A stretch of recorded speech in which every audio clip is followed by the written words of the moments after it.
You know, I worked on everything. Listen, when the hitman starts something, he does it right the first time. You know, I just didn't want to walk into this thing cold. You know, you have to prepare. You have to do your homework.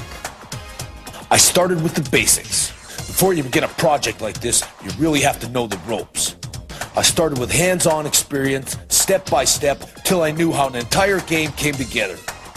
For weeks, I worked on every possible task. After studying the industry, I was ready to go to work.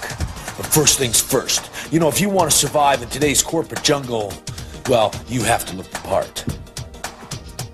My first challenge was to educate everybody here about the science of WWF wrestling. The next step was to roll up our sleeves and really get to work. For this, we required the help of the biggest names in the World Wrestling Federation, including Yokozuna, The Undertaker, and lots more. All the top guys doing their biggest and baddest moves. And all you people out there, yes, you public people out there, we issue you a challenge. Anyone that can beat us in this beautiful game. So this nay, Banzai! Then it was time to get really busy. Working with artists and programmers, we crammed all the WWF energy into a video game that's more exciting and real than anything you've ever seen. Come on, you guys. There it is, right there in front of you the whole time. You're dereferencing a no pointer. Open your eyes. Good sound is key to a great game. Is that all right?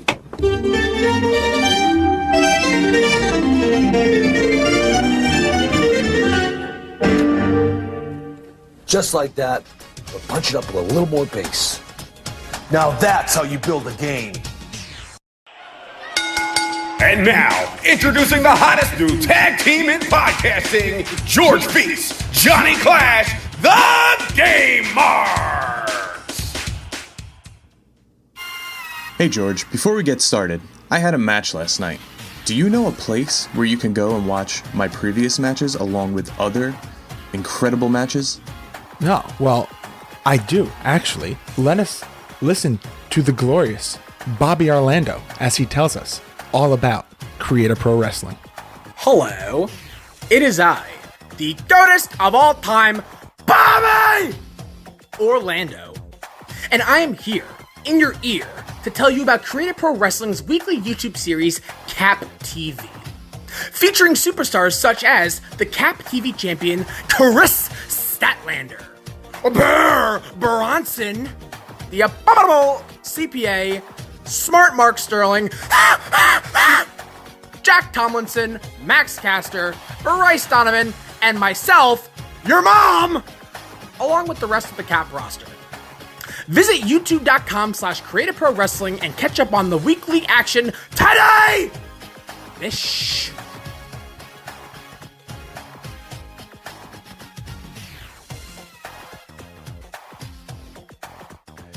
Hey guys, what's going on? This is George here with Johnny Clash, and this is the Game Marks Podcast, episode 2. We made it this far. Yeah, we're doing a hashtag deep dive today into an absolute wonderful game. Blew my expectations. I didn't have the greatest memories of this game as a kid, but playing it as an adult, just way better. Feels cleaner, smoother, more fun and enjoyable. I guess maybe now I'm a little more well-versed in video games. And that game is actually the double shot of WWF WrestleMania Arcade and WWF In Your House. Boom shakalaka. Boom shakalaka. All right, so before we get into that hashtag deep dive of the game, let's do a little recap and just kind of touch upon some things that we're going to wrap up from last week. We finally had our Clash at the Feast first round, and you know what? Jonathan, I think you should tell the marks who took the first round. Okay, so we had a few practice rounds. We had some issues with my controller, so I'm just going to put that out there first. All right, so it's like there's like an asterisk next to... So I didn't have the full capability of the controller, but we made it work. So you picked the Giant, Paul White. I did. So I said, who would counter this mammoth of a man?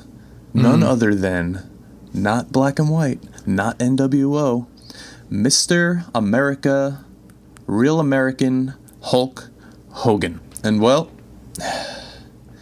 you beat me. You want to explain how you beat me? So here's something that we didn't necessarily get to talk about last time because of the technological issues that we had with Clash's controller, but the finishers are by no means accurate in terms of animation. I mean, we the figure 4 when we did the Ric Flair match, it's spot on because there's really only one way to do a figure 4. You can't really mess up that animation. There's only so many ways that move can look.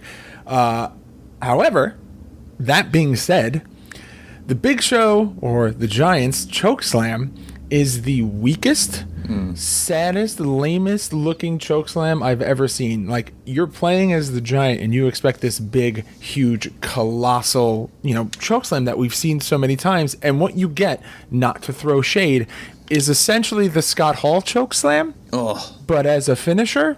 Very lackluster. It doesn't resonate. It's not as... I feel better about my rating having now played a little bit more and actually having the opportunity to have the series of matches that we had. I don't think that was the finish, though. I think the finish was you gave me... No, that wasn't the finish. We did 2 choke slams outside the ring. You got in before the 20 count. Hogan just got up from the choke slams. And then I essentially hit you with like an Emerald Fusion. And that was it. Sit out tombstone like pile driver. Yeah, Rikishi driver. There you go. It was not the finish that I was expecting. TKO. You got TKO'd immediately after it.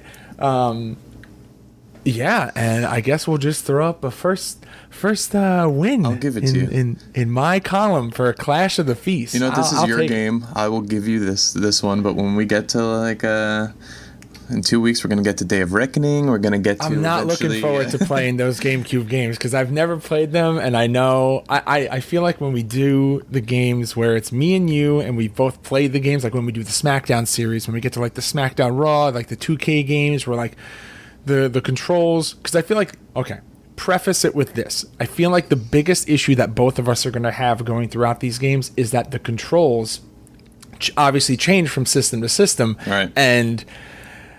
if we say, we're gonna do our best to not do this, but to play a couple of PlayStation games in a row, to play a couple N64 games in a row, and then jump to like the newer gen, because even though the systems are still the newer generations, from the original SmackDown to the SmackDown vs. Raw series to the 2K series that's out now, the controllers change, like the button mapping changes from each game, from each console. Very different. Oh yeah. So I feel like that's the handicap, is that it'll kind of keep it fair, because you'll be like, oh no, in the last game L1 was run and now it's triangle. What the hell happened?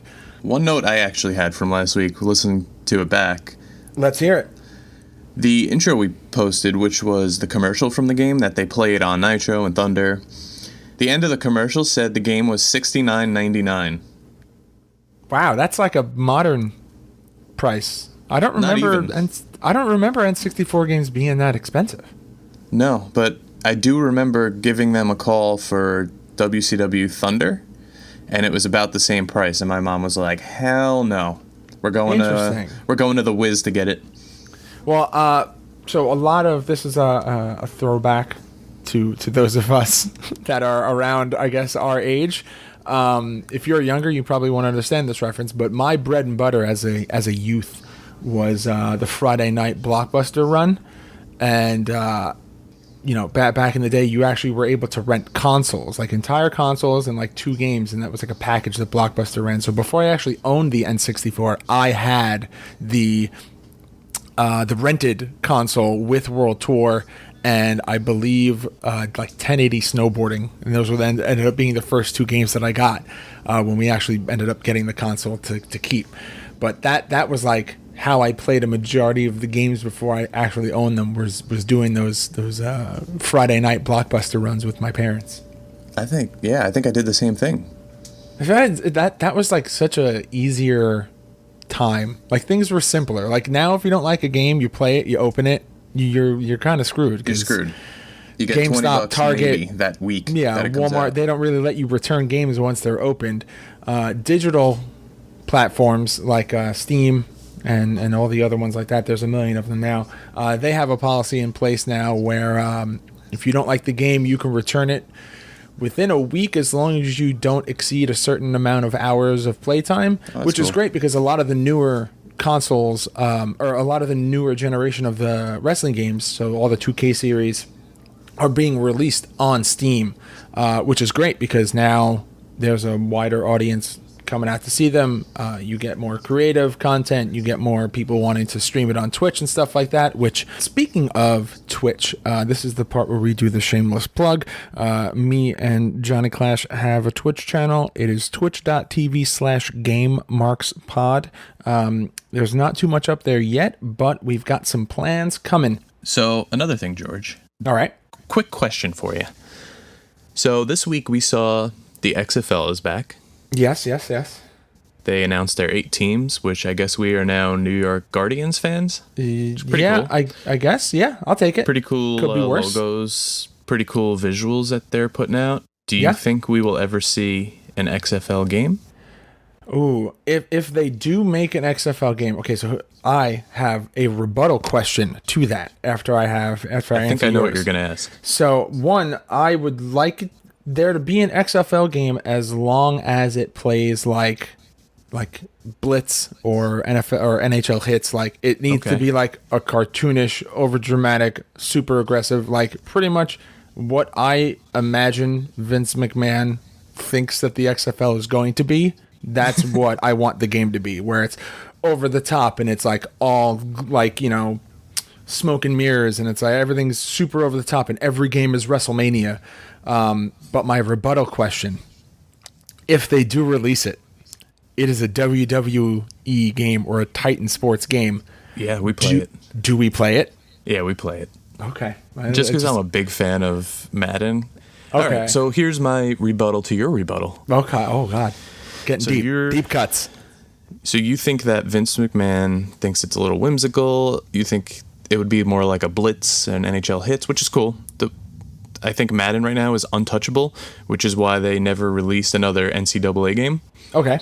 I think that was more the first time around for the XFL, where they were more edgy, like silly. Trying to push the envelope a little bit, a little more risque, edgy. Like almost like an attitude era of football, if you will. Whereas right now, I feel like they're trying to push this more towards an alternate to the NFL. So once the season ends, you got another professional league coming in that's not going to have JR and King and Stephanie McMahon doing interviews. What, you don't want to do it backstage? Oh, I do. But I think if it came down to a game, you can't compete with Madden, but I think they would have to put out something a little more serious for people to take it seriously.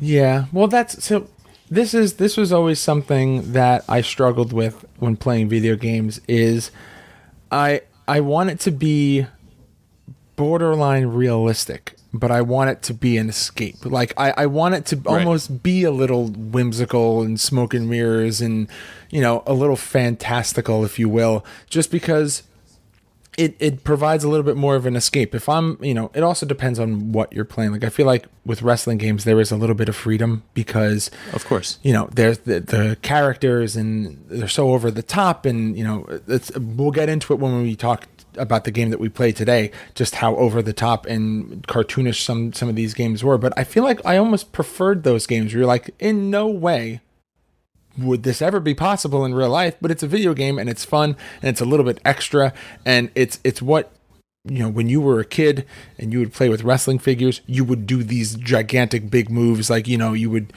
would make your Shawn Michaels figure super kick Bret Hart off of the top of your bed and he would fall like 40 feet down to the floor. And like, that wouldn't really happen today. Yeah, but he'd come back next week and he'd probably be fine. No rib tape, no nothing. Okay, so hear me out on this. EA Sports is the king. They own the NFL license. They will always own the NFL license. It's in the game. It's literally in the game. Vince McMahon, the WWE, has 2K. And Now, 2K has a 2K pretty solid NBA series. And they also used to have 2K series for NFL. Yeah. And it seemed like people used to actually like that. I think I only had like 04. I had one of the GameCube ones. I'm not sure which one, but it wasn't a bad game. It plays similar to Madden. I mean, I guess some things are a little different. I mean, what could you really change? Yeah, I said aside from roster changes, with which most of those games have just automatic online updates most of the time anyway. When there's trades or injuries, it lets it do it for your GM modes and stuff like that. I don't know. Just something we might see in the future. It's interesting. I'm very. I definitely will be on the lookout for any news coming up. On the flip side of other rumors and potential games to come out, this was not a planned question that I had. I just thought of it now. With the new coming of more promotions, do you think we will ever see an AEW game? In my opinion, yes, we will see it. But Will are we we see it getting soon? Simpsons wrestling, or are we getting No. The way I don't know. The way I see it is they shouldn't rush things like that. They shouldn't rush action figures or video games. They should make their product the best it can be, which it's going to be good. I agree. But do you want to dilute that with video games right away?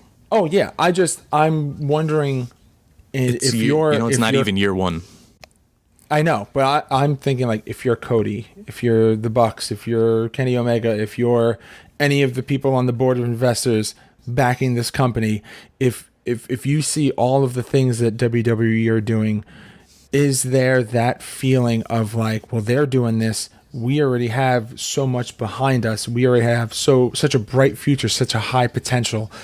Do we want to start dipping into action figures, to video games, to mobile platforms and stuff like that? Like they've already got an incredible social media presence. They've already got so much backing. They've already put on, what is it?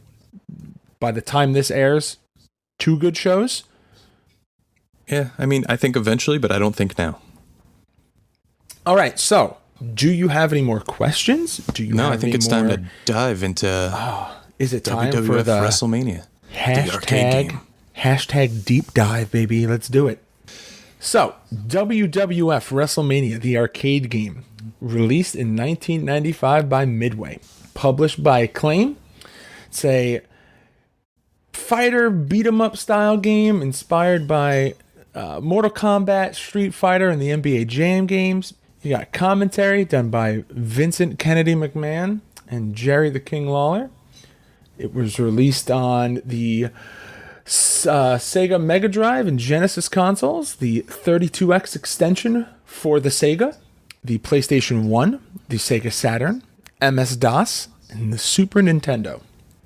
That's a pretty broad amount of consoles that this was available on. Yeah, this era of gaming is really when you started to see those multiple releases and things spanned over multiple consoles and things like that. This was a very good and interesting and competitive time for video games as a whole. You know, it's not just Nintendo and Atari and, you know, a couple of other petering off consoles. You have Nintendo, you have Sega, you have Sony. And each year for the next coming years, you'll see more releases for more video games and newer consoles, and there's cross releases. So, I mean, we touched upon it when we talked about Warzone in either the trailer or the first episode, where you played it for PlayStation and I played it for N64, and I didn't even know that it was released on the PlayStation. Right. And what did you play this one on? If you had to pick from the list that I just named off, what did you think that I played it on? You seem like a DOS guy. It was No, I'm DOS. kidding. I actually played it on DOS. Yep, we had the DOS disc. You popped it in, you ran the command prompt, and Wow. that's how I played this game. You know, I played Space Jam on DOS, and it actually is, I think it might also be Midway or Acclaim. I'm not sure. I got to check on that. But Yeah, I'm looks pretty sure very that it is. similar. It's Midway. Yeah, it looks very similar to this Yeah. game visually. That was like found the that- big yeah. aesthetics of the time, were these like highly detailed 16, 32-bit graphics. really kind of shaped the landscape of gaming for a long time. Not this game specifically, but this style of graphics was very prevalent everywhere. Yeah, think of Michael Jackson's Moonwalker on SNES or Sega. With bubbles following you around. Very It's similar. nothing better. It looks very similar to this. If you don't throw in a clip of the 8-bit Smooth Criminal, I'm going to be very disappointed. Okay, I will.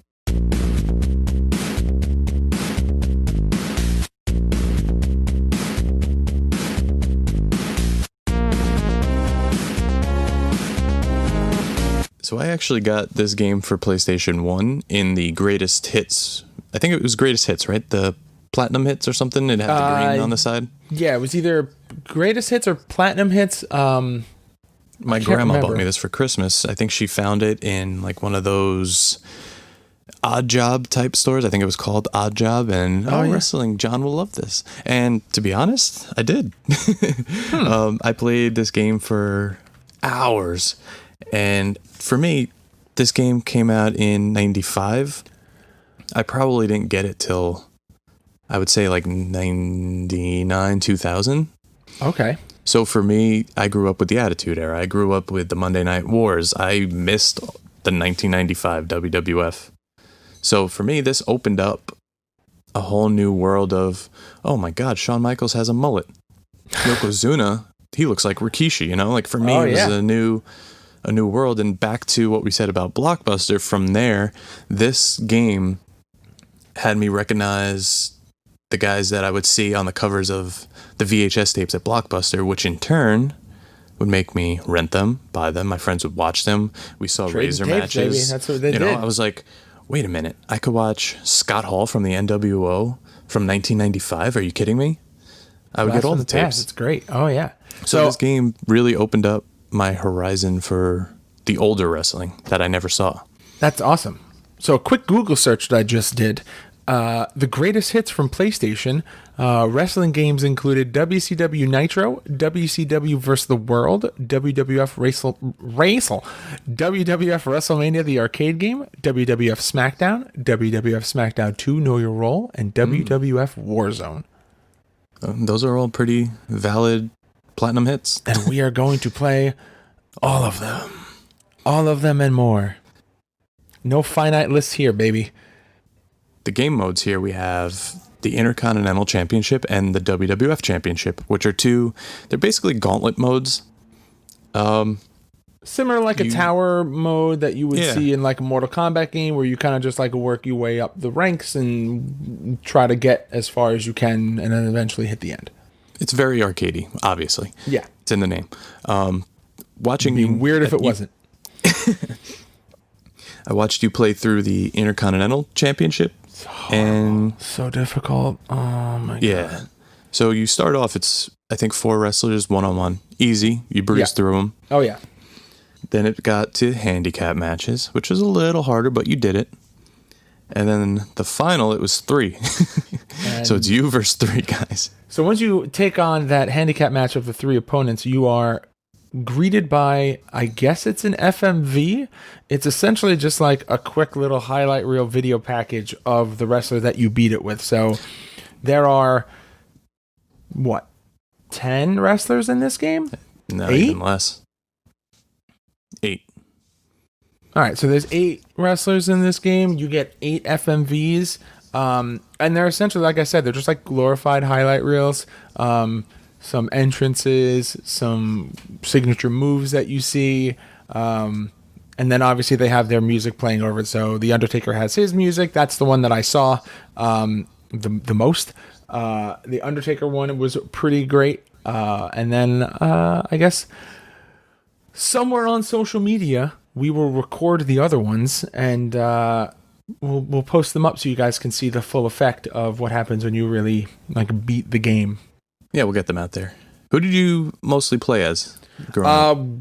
You mean during our recent playthrough or when I was a kid? No, when you were a kid. Oh, when I was a kid, I was all about Razor Ramon and The Undertaker. There was no one cooler in my book than those 2 guys. What about you? Same with the Razor Ramon. I thought he was the coolest. Obviously, WCW fan. He was Scott Hall. No one better than the bad guy. but I think majority of the time I was Shawn Michaels, because come on. Shawn Michaels. You know what? You strike me as a Shawn Michaels mark. Yeah. Yeah, I am. You do with that information what you will.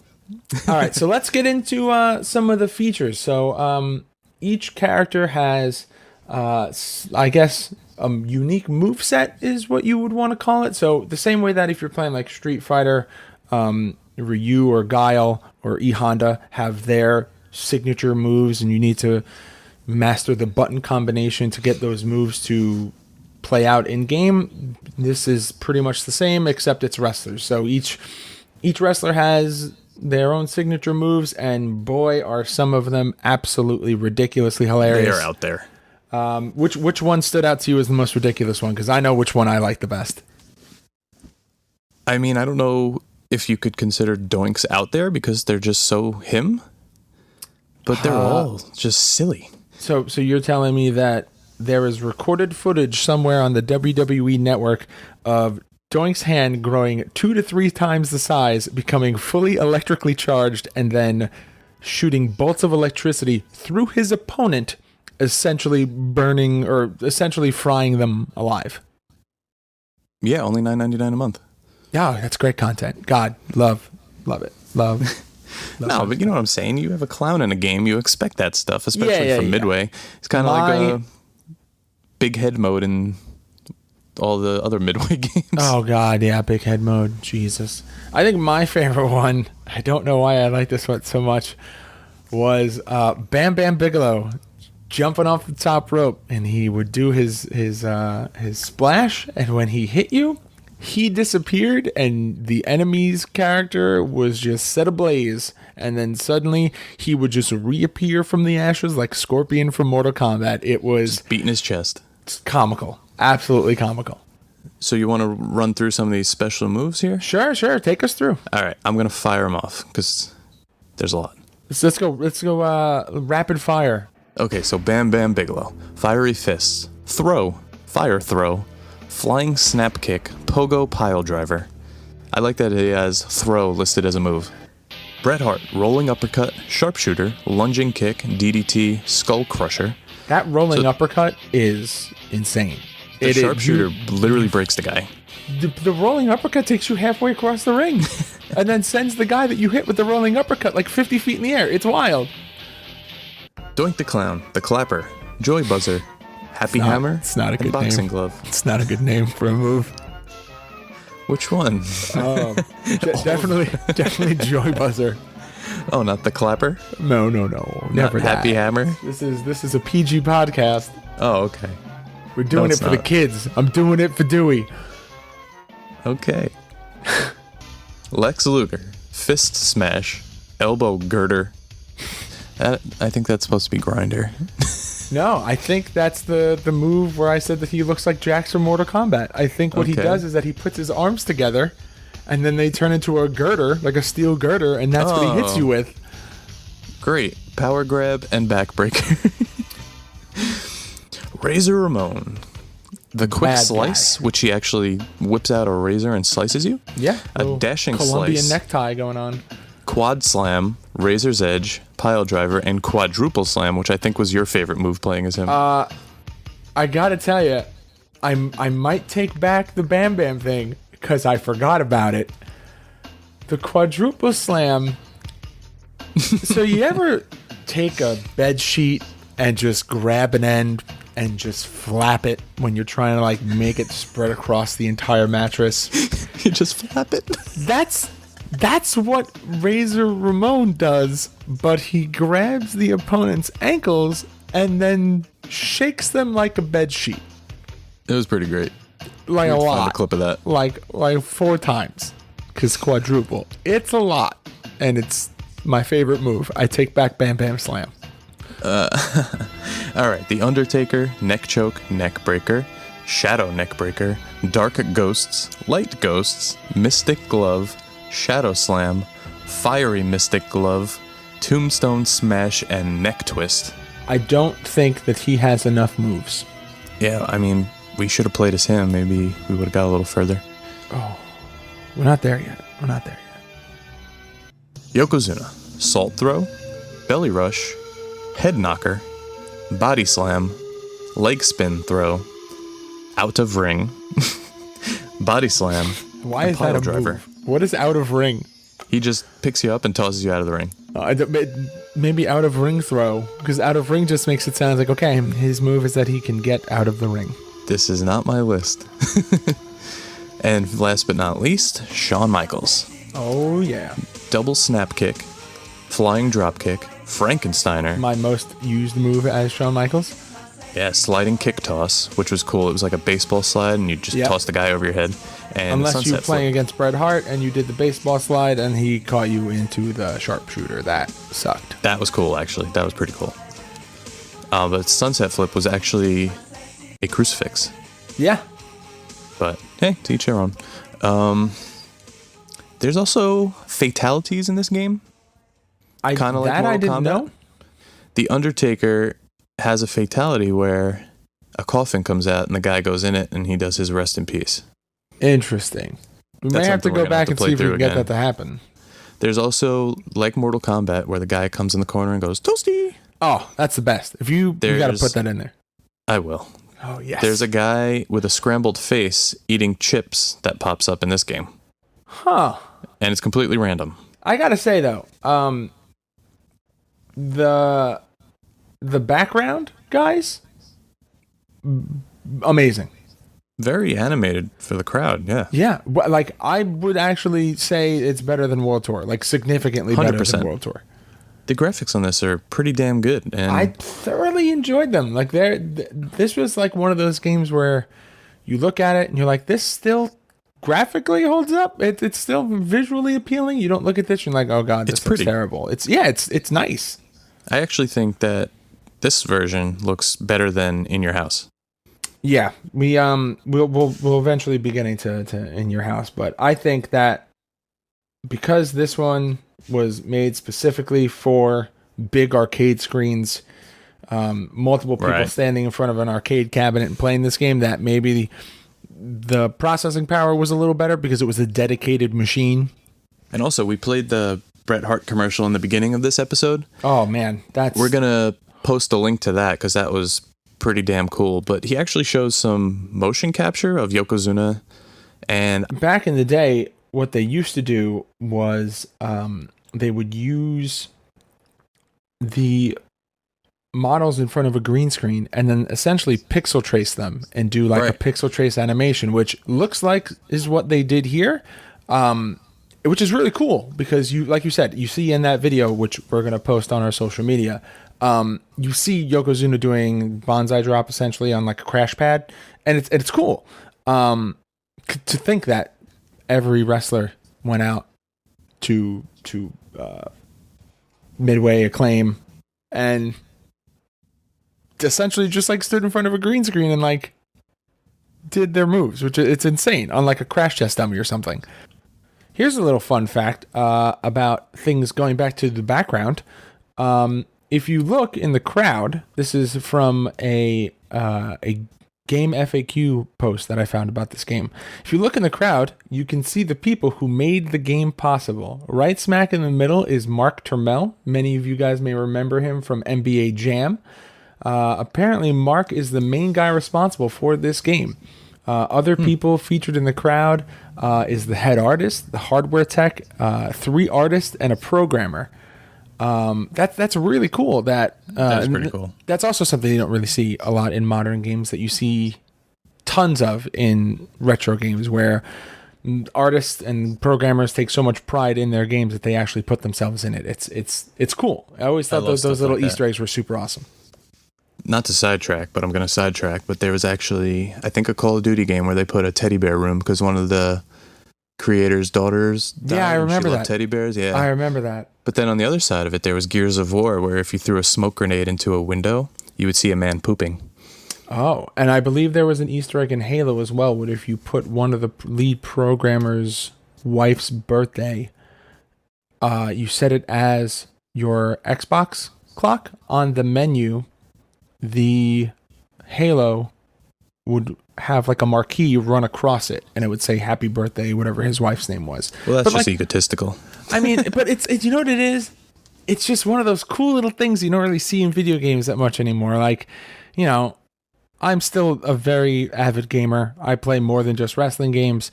And you don't really see that many Easter eggs like that in games anymore.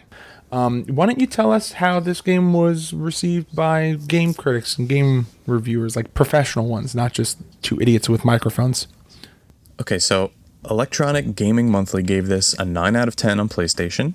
I agree. IGN gave it 7 out of 10 on PlayStation. I also agree. Next Generation gave it 3 out of 5 stars for the arcade version and 4 out of 5 for the PlayStation version. I still agree with that as well. Sega Saturn Magazine gave it 86%. I don't believe in Sega Saturn, but I agree. Kind of cool they had a magazine. Never knew that existed. PlayStation was the best platform for the game for speed and playability. That I 100% agree with. It was the buttons, the controls, so much easier. GamePro gave it best 32X game of 1995. Awesome. So the SNES release omits Bam Bam Bigelow and Yokozuna. Okay. Which, okay, it's an older generation. Yeah, there's definitely some hardware limitations, especially when you're dealing with a cartridge. Right, so a little bit after the game was released, Midway executive Roger Sharp claimed that Atom Bomb appears in the game. Aww. So for years, people were trying to find him, unlock him, use cheat codes. No one could get Atom Bomb. Yeah, because I was going to say, that was my main gripe with this game, is that it's really fun and you can get a lot of playtime out of it, but you're not really working towards anything. Like, I wanted to unlock more characters, and as a kid, you always you read the internet dirt sheets about video games, and you hear this kind of stuff, and you're like, okay, I could get some more time out of this game, and maybe unlock a couple more characters. Right. So then years later, the developer of the game, Sal DeVita, he confirmed that Atom Bomb was a hidden character, but he also stated that the character was not fully completed. So he's there. He's programmed into the game, but you can't get him. I wonder if you could unlock him with the use of like a Game Shark or something. I don't think so. I think he's in there, but he's not there. Interesting.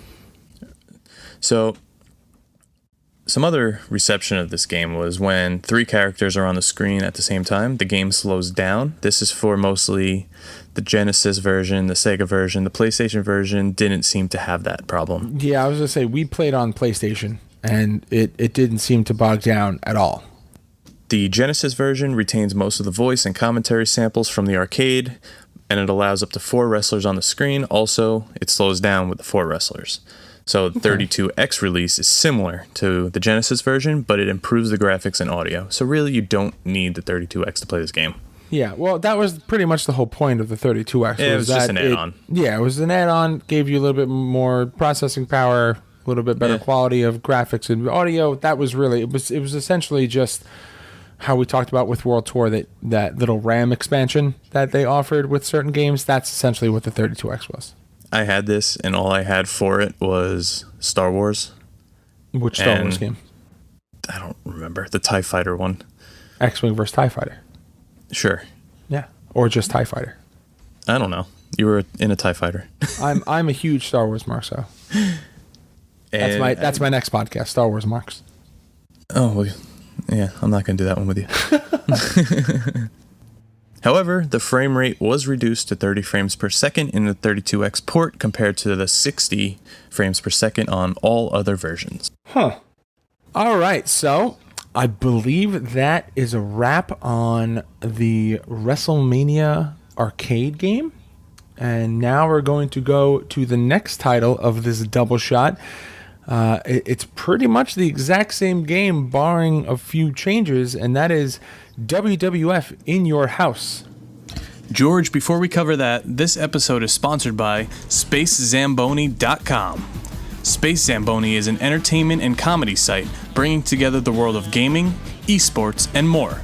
From animations, game reviews, playthroughs, skits, and podcasts, just like this one, Space Zamboni is the new one-stop shop with over 200 users strong. Head over, create a watch list, and stay up to date on your favorite content.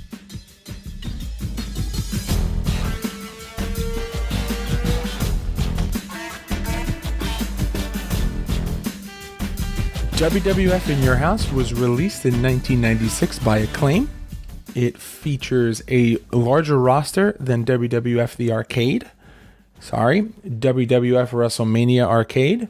It features commentary by Vincent Kennedy McMahon and Mr. Perfect, Kurt Hennig.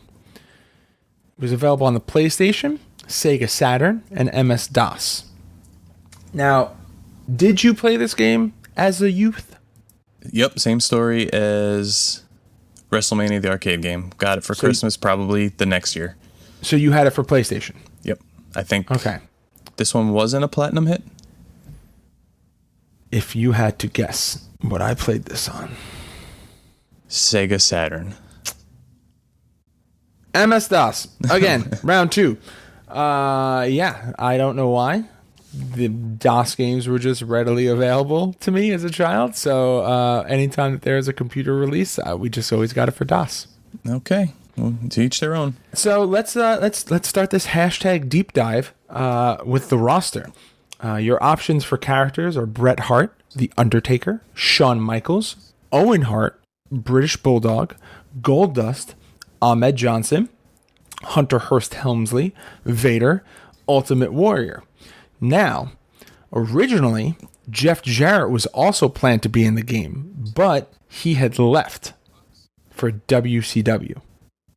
I think I probably would have played as him too. So He's actually one of my favorites that I don't like to admit. I know that this is like Double J, like this Long is, hair. yeah, like JEFF attire, that era of Jeff Jarrett. But for some reason, when I read Jeff Jarrett, I just imagined like slap nuts, don't piss me off, Jeff Jarrett in like 32-bit graphics. Smacking people with a guitar in the game. And that just made me laugh. Like, I'm just imagining him just walking around, doing his little strut with his guitar in his hand and his little crew cut, and then just cracking people with like a 16-bit guitar like that. I don't know why. That just makes me laugh. Just going, don't piss me off. Don't piss me off. This was actually the debut for Triple H in a WWF video game. Wow. A wrestling game in general. Wow. That's... And Jeez. if you think about it, after this game, he's never not been in a game. Wow, that's crazy. Yeah. He's been in every wrestling game since 1996. And Goldust, this is his WWF game debut, but he was in 2 WCW games before this. I actually remember seeing him in a... Because it wasn't as Goldust, it was when he was Dustin Natural, Rhodes. yeah. Yeah. Or no, Dustin Rhodes. Dustin Rhodes. Yeah. So each member of the roster also had their own arena. It wasn't just the generic WrestleMania arena. There's such a cool feature in this game. It was, but it also got a little distracting because you're just looking at the background the whole time. Yeah, I Because agree. there's a lot But going on, a lot of animation.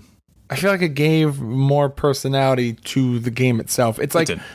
if I could get the play style, because they're very similar, but there are subtle, small differences. If I could bring one feature from this game over to arcade, it would be the arenas. Yeah, and you can play in the original one also, which I think was British Bulldog's main arena. Yeah. So I'm going to run through the rest. I say, take us through. Shawn Michaels, you played in a nightclub. Okay. Bret Hart, you played in Stu Hart's dungeon, which I think was the coolest one. It's so It's cool. bad. Like, as a kid, you take that for granted. Yep. But having been a wrestling fan for most of my life as an adult, that's such a cool feature that is in this game. Yeah, it went way over our head. Undertaker, you play in a crypt. Owen Hart, you play in a palace with cards and a giant Slammy Award. Yeah, because he is the 2-time Slammy Award winner. The Ultimate Warrior, you play in a desert, and there's just kind of warriors around you. Okay. Native American warriors. There's no jets with rocket fuel? No. Ah, disappointing. It'd be cool if it was just one giant mirror that Hulk Hogan was looking in. Ahmed Johnson, you're playing in like a gym, I think. It's like a locker room. Ahmed the Johnson? Ahmed the Johnson. Goldust, you're in a movie theater. Vader, you're on a farm. Okay. I Not don't know. getting that one. I would have done like Japan or Mountains? something, maybe. Like Mountains. you're fighting because he's like the mastodon. He's Yeah. from Boulder. I guess, yeah, I don't know. And British Bulldog, it's basically just a WWF arena. Yes, a very cool feature of British Bulldog stage is that Matilda is in the background. I always thought that was so cool. So this game didn't get as much buzz as WrestleMania the arcade game because Acclaim was in a giant hole financially. Okay. And they had a lot of layoffs. They were being investigated by all these different commissions. So this game kind of got ignored. They didn't put much marketing into it. And they kind of invested all their money in that Turok Dinosaur Hunter game. Which, I gotta say, I liked it as a kid, but... It got pretty big. Yeah, there were definitely a couple of Turok games, and it actually made it up onto some of the more modern consoles. But if we're talking shooters for N64, and your answer isn't GoldenEye or Perfect Dark, I don't think we could be friends. I was more of a Nightfire guy, sorry. I gotta show you the door, bud. You can get the hell out of here. So GamePro only reviewed the PlayStation versions. I think they did that in WrestleMania also. Okay. It wasn't reviewed by Electronic Gaming Monthly, IGN, or Sega Saturn magazine. Interesting. So GameSpot gave this a 5.9 out of 10. Okay. That's for the PlayStation version. The Saturn version, they gave a 4.5 out of 10. And the DOS version, a 5.6 out of 10. That's interesting to me, the fact that a DOS version of a game ranked higher than a console version. Yeah, well, it was Sega Saturn. No one really played that. You got a controller. I played this game on with the arrow keys and like ASD ZXC as my attack buttons. Like, that's hard. That's like, it's really difficult to play a fighting game on that. But apparently, it's still better than the Sega Saturn, I guess. I think I'm still trying to find one of the 5 people that have bought a Sega Saturn. Yeah, you know what? That's a good... If you ever owned a Sega Saturn, find us on social media and let us know. We would like to hear all about it. How are your experiences with it? What did you think of the console? Did you play this game on it? The reception of this game was the matches are too quick. And this was released around the same time as Power Moves Pro Wrestling for PlayStation 1, which was dubbed an extremely 3D wrestling game. So... while that got all the attention, all the praise, this kind of got shoved to the back burner. Okay, I could see that. I definitely agree with the matches are too quick. There's just something about when we were playing, because we played these games back to back, so there's just something different, off about in your house. It from playing arcade to then go into this, you definitely notice that either the moves did more damage or that the clock was a little faster, because like we touched on in World Tour, no in-game clock is ever accurate to real time. So I don't know, but I agree with the fact that the matches were way too quick. Which we should say, this was our second Clash at the Feast match.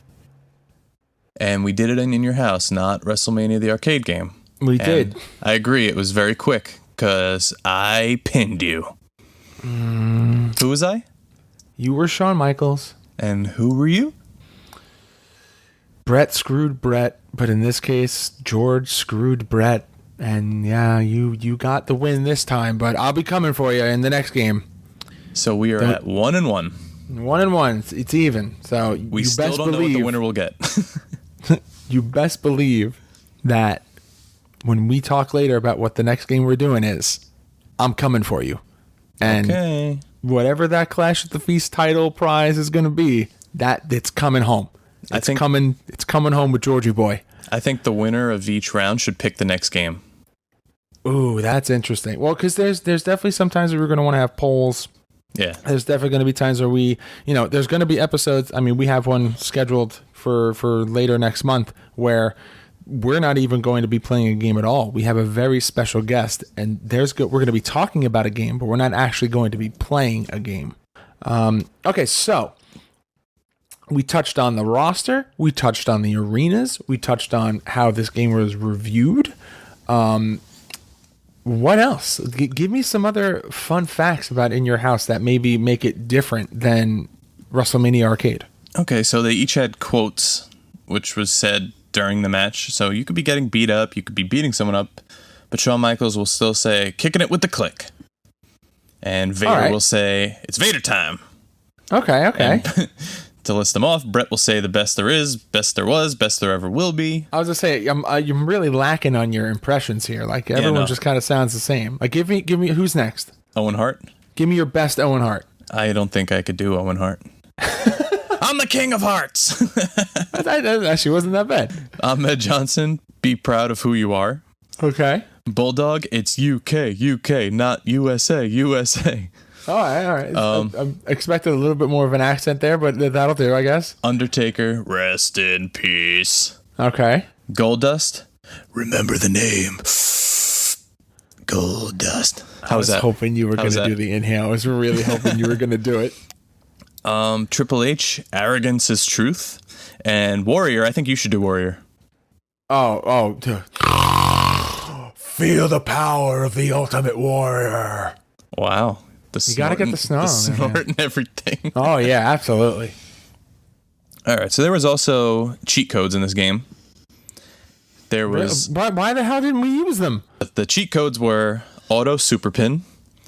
They could disable the computer's player movement, which doesn't sound fun at all. That literally just makes it like a test mode. Unlimited super combos. Again, man, wow, these are like game breaking. Humans take minor damage, maximum damage, minimum damage, and no damage. What? All pointless. What are these codes? These are all pretty pointless. What the hell? All right. Well, that kind of brings us to the end here. Yeah, I mean, I feel like this was a solid second episode. I think we got some legs under us, Johnny boy. I think so. Next week, we're going to be playing on the Nintendo GameCube, one of my all-time favorites, Day of Reckoning. Now, you've never played this, correct? I have not, but you have told me, I believe both on the pod and off the pod, that this is one of your all-time favorite wrestling games. This is a game that is like a staple in your childhood, and something that you said that the story mode is something that I absolutely need to check out. Yep, and we will play through it. Now, this is I don't want to start doing the hashtag deep dive yet, but I do remember that this game came out around the same time that the PlayStation SmackDown games were coming out, so there's a lot of like those similar features, and like this is really where you start getting into those crazy matches where like you get like a Hell in a Cell and Extreme Rules and some other interesting options as well. So I'm very excited to go back and play those, because I really want to see, if the PlayStation, this is our first real, I know that this was a PlayStation game that we played, but this is really just a glorified arcade game. I feel like Day of Reckoning is like that generation of like the full 3D models of like the next generation majorly competing with the N64 titles. Like this is, for all intents and purposes, the game changer of... Yep.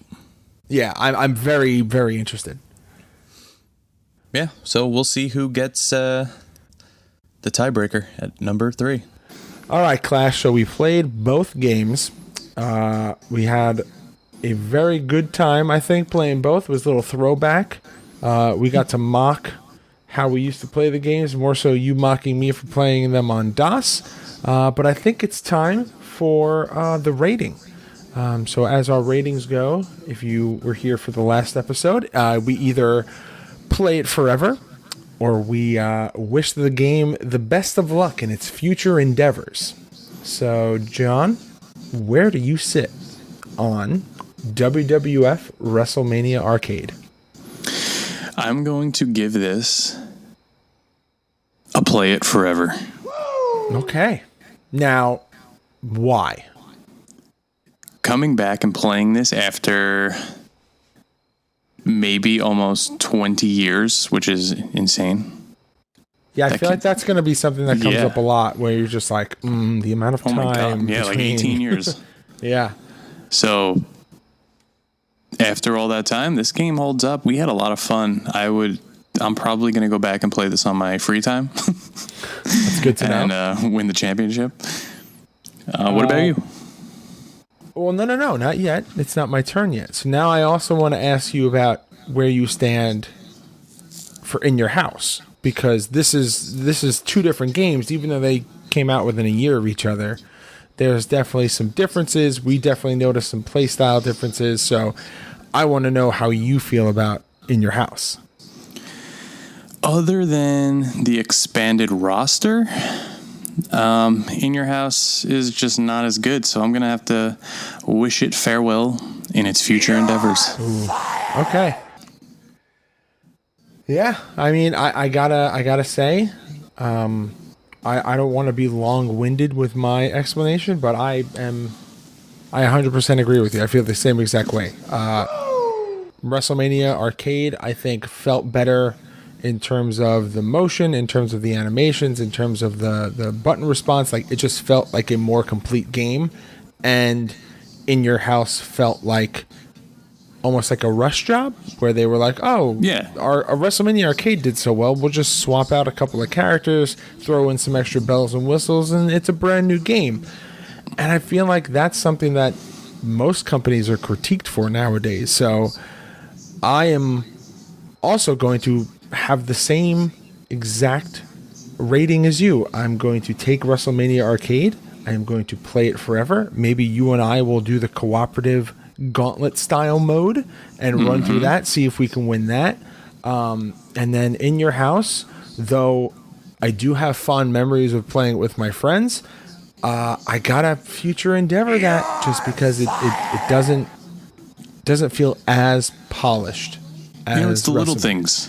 Yeah. It was like the entrances, as corny as they were, you had the guy running up to your opponent with the guy you just beat. They were all dazed with like the little cuckoo things above their head. Oh God, that's something we didn't talk about. And right, and you go to your opponent waiting for you, where Yokozuna had Mr. Fuji. It was very very there. But the if running that makes any sense. Just to briefly go back to one of my favorite parts is the running animations. Shawn Michaels' running animation looks like he could not give two shits about recording this stuff. It looks and I like, bet he couldn't. Oh man, he looks like he's just like, I'm going to do the doofiest, most ridiculous looking run. Because if you've ever watched a Shawn Michaels match, you know how he runs the ropes. He hits the ropes like a professional. He knows exactly what he's doing. Here, that is not the case. It's comical, and that's Bret Hart looks that way. There was just some animations that stood out to me. It's like, I've watched matches with these guys in them, and they do not run like that. But going back to what we said before about that fantastical, cartoonish experience, it works here because it's funny. It's something that made me laugh in the middle of the match, especially when you were fighting against Shawn Michaels. You're like, wow, every time he goes to do like a running drop kick or something, you have to see that insanely stupid animation, and it just makes you laugh every time, and it keeps the game light and fun, and it's something that made me want to keep coming back to it. And we will. So, you want to put a bow on this? Yeah. Why don't you do a little plug ski? All right. So, you can follow me at George Feast on all forms of social media. My broadcast colleague for this podcast is at JClash21. And together, collectively, you can talk to both of us on all forms of social media at GameMarksPod. Now, so I think I figured out a new ending to the show. I feel like as a podcast, we need to have that staple closing.